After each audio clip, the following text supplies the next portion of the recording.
I want to live debt-free. How do I do that? Do you have debt now? Yes, I do.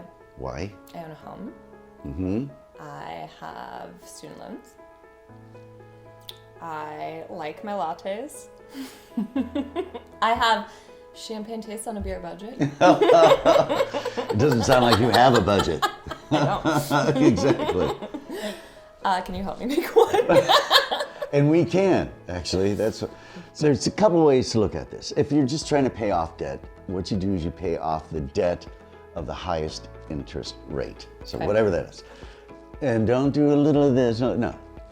Do the minimum on the lowest and pay the maximum you can on the highest. Okay. Get that paid off. Then work your way down the interest rate.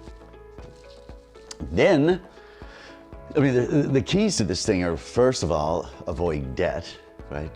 Second is you live on less than you earn, and then invest the difference.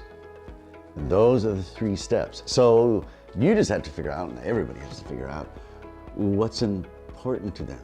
So you can be financially free, financially independent, wealthy, but wealth isn't determined by the size of your portfolio. It's determined on how much you can live on off of your portfolio. So when you're in college, you probably lived on $1,000 or less a month. Yes. When I went through college, we were living on $100 or less a month. Yeah, So- but they're dinosaurs. On the, Is there even money then? So the idea is if you can revert back to living like a college student and do that for 10 or 15 years, take the money that you're saving and invest it. In 10 or 15 years, you could be financially independent. In 10 or 15 years, your portfolio could be kicking out and actually replacing your paycheck, your W-2 income, to where then working becomes an option. Then, So you're saying I need to pay off my debt first, yes.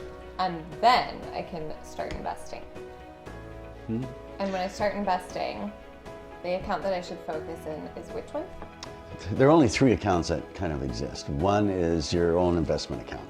We call it your personal investment account. If you're married, it's a joint investment account, but it's just an investment account.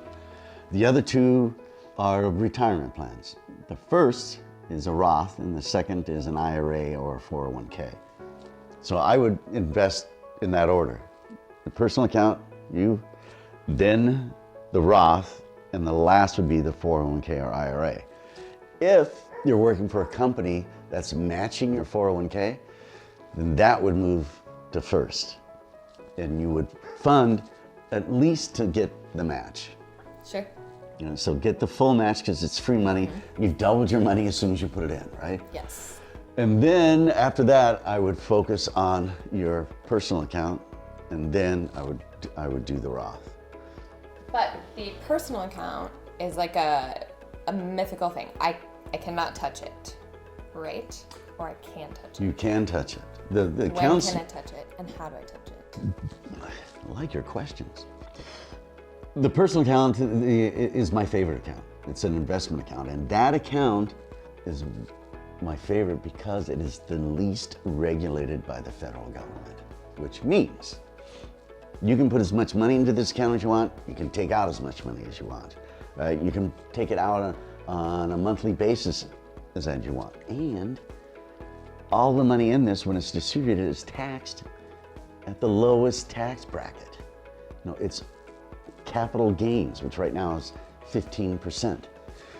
The problem I have with IRAs and Roths and 401ks and all that is, one, to replace your paycheck. Let's say if you're earning $60,000 a year, you're going to need at least $1 million, $1.5 million in your retirement account to pay you $60,000 a year.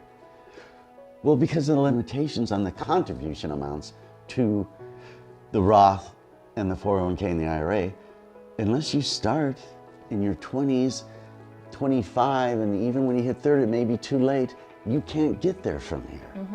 But you can with your personal investment account, because you can put as much money in it as you want. Second thing that those 2 bother me a little bit is the IRA and the 401k, you put money into it. The good news is you get to write it off your taxes, right? So let's say you put in $10,000 and you write $10,000 off your income tax. But now that $10,000 grows to $100,000 over 30 years. So when you take that money out, guess what? Now you're paying income tax on $100,000 instead of paying income tax on the $10,000 that you started with. So this $10,000 you can go into your Roth, right? And the money you take out of your Roth is tax-free, which is a better deal. And since you can only put $5,500 because you're young, $5,500 into your Roth, you can put the remaining $4,500 into your personal account. So even if your personal account, when you start taking money out of that, you're taxed at 15% as opposed to an IRA or 401k, you're taxed at ordinary income, which could be as high as 45%. So 15, 45, hello. You're saving 2/3 of your income in taxes. If you are trying to replace your paycheck, this 60,000, 72,000, 100, or whatever, then it's just numbers. Then we can back into it, and actually there's a formula. You take, say it's 100,000. Take 100,000, you add 2 zeros to the end of it. So that comes out to 10 million. So 10 million, you divide that by the distribution rate that you want on that you will take out of your portfolio. Well, let's say 4%. But what if I want to take 10%? There's been many academic studies on that problem, and it depends upon the mix of your portfolio as well. Is it all bonds? Is it half bonds and half stocks? Is it 3/4 stocks, 25% bonds? It depends on the mix.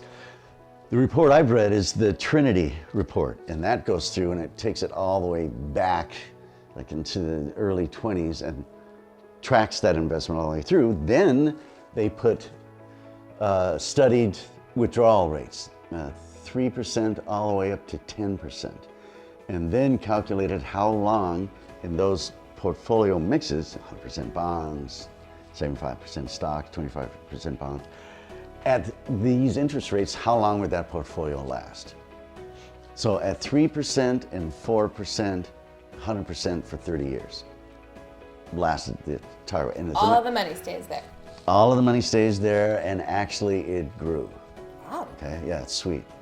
So when you start getting to 5, 6%, then the percentages drop to like 98, 96.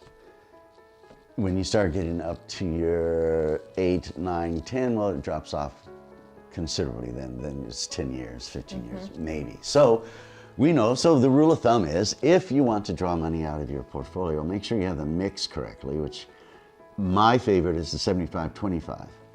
75% stock, 25% bonds, and at a withdrawal rate of 3 or 4%, according to the Trinity report, you will never, ever run out of money. So when I want my 3%, what do I do?